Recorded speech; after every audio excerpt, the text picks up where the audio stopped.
Let me tell you about Josh. Josh had a really tough start in life. During his infancy and early childhood, Josh lived with his birth parents. His father made his living distributing drugs.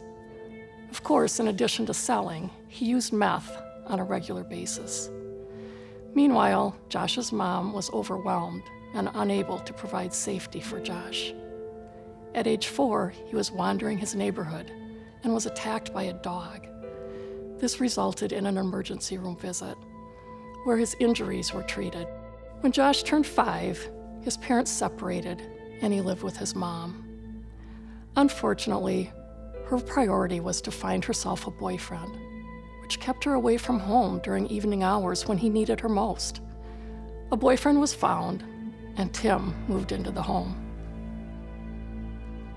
For the next 2 years, Josh fell prey to Tim's angry ways. When Josh annoyed Tim, he would yell, spank, and send Josh to the basement. Common for 5-year-olds, Josh struggled with bedwetting. Tim had absolutely no tolerance for this. In response, he required Josh to sleep in the bathtub, naked and with no covers. In kindergarten, Josh threatened classmates and could not complete assignments. Finally, Josh became self-harmful. He wrapped a seatbelt around his neck, intentionally banged his head against the floor, and threatened to kill himself. With the help of police, Josh was transported to a psychiatric hospital, where he was safe for a few days. Then he was discharged from the hospital back to his home with his mother and her boyfriend, Tim. Of course, they were advised that physical discipline wasn't appropriate for Josh. Now at age 8, Josh has come to Children's Home Society, an aggressive little boy. He threatens kids and adults. He calls himself stupid. He makes comments about wishing he were dead. He's terrified of bathrooms. He struggles to relax and fall asleep at night. He copes by being bossy.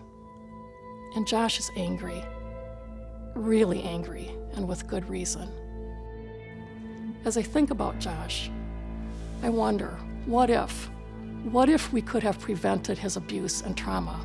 How could we as a community have done something to keep Josh safe, or maybe intervened sooner? What if we could teach and engage neighborhoods to watch over and protect children? What if we worked alongside other professionals in law enforcement, the medical fields, and schools to help identify and respond to possible abuse? What if, just what if, we could teach and encourage children to talk to a safe adult when they're scared or they're being hurt? I want to tell you a little bit about Sarah. Sarah had been living with Dave for over 12 years, during which time he had been abusive that entire time. But there was one night when Sarah knew she had to get out. Dave had beaten and strangled her for over an hour before he finally left to go out drinking. She reached for her phone to call the police, only to find he had smashed it to pieces. She ran to her neighbor's house to use their phone and waited for the police to arrive. Thankfully, the police were able to convince Sarah that she wouldn't be safe at home and encouraged her to come to Children's Inn. When the officer and Sarah arrived that night at Children's Inn, she was terrified. She was so afraid that Dave would find her and kill her, as he had threatened to do so many times before. We assured her the building was secure and he would not be able to get in, but even with that assurance, the first few days she was with us, she wouldn't leave the building until her protection order was in place, and then she felt safe enough to go back to work and start her life again.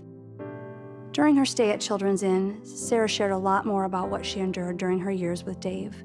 He was manipulative, physically and emotionally abusive, controlling, and jealous of anyone she wanted to spend time with. Sarah also talked to our therapist about growing up in an abusive home, and she was learning now how that affected her choices as an adult. She attended our women's support group, and this helped her to realize she was not at fault for Dave's actions and that she had nothing to be ashamed of. Thankfully, Sarah took everything she learned while at Children's Inn and found the strength to never return to that horrible living situation. She grew stronger and stronger with us during her stay. The day she left Children's Inn to move into her own place, her parting words to us were, "Children's Inn has changed my life forever." While I am grateful we could be there for Sarah during her time of crisis, I can't help but wonder, what if Sarah could have been more aware of the signs of Dave's abusive personality in the early stages of their dating and had gotten out of that relationship before his behaviors escalated? What if we could do something more to help adolescent girls to understand healthy dating relationships and watch for the signs and red flags of violent, abusive partners? And what if we could do something to provide more help and support to girls and young women who are especially vulnerable due to their own difficult childhood experiences? What if? I want to talk about a woman who was sexually abused as a young child. And like most cases, it wasn't prosecuted. Nothing came out of it. Her mother was encouraged to get her counseling, but at that time there was no services, there was nobody in place to help Mom make sure that that took place. She grew into a teenager where she started drinking, using drugs. She battled anorexia, cutting herself. She ended up having 2 kids prior to the age of 18 and 2 shortly after she turned 18. All 4 children were diagnosed with fetal alcohol syndrome, and all 4 children were eventually taken permanently into state custody. Now, I've heard people talk about this woman and asking questions like, does she not even get what she's done to her kids? Does she not even get how much money she's costing our state? And see, I got asked a different question. My question was, Holly, if you could go back in time, do you think you could prevent any of this? And I think of this young lady. I think about her all the time because I think if we would have had the prevention resources, the education resources, the advocacy resources, all of those things in place, how things would be different.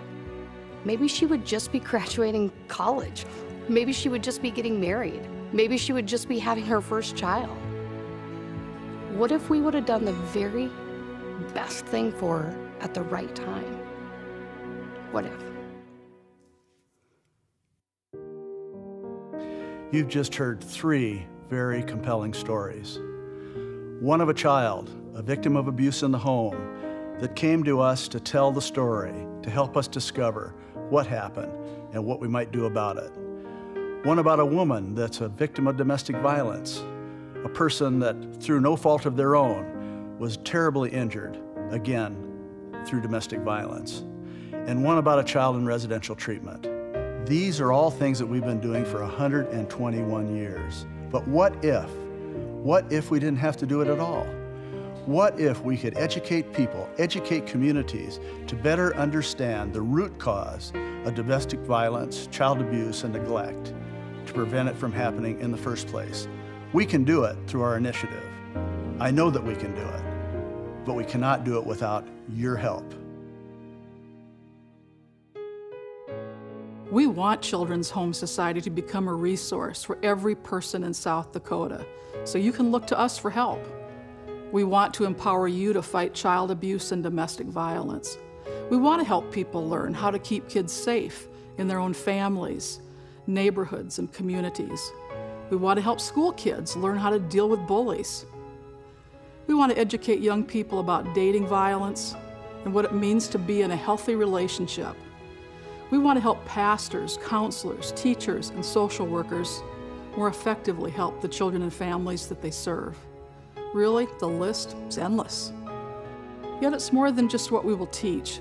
We have to challenge people to do something with what they learn. We want to amass an army of people willing to do something to reduce child abuse and domestic violence. What if all of us, working together, made South Dakota the safest state in the country for our kids? Wouldn't that be something?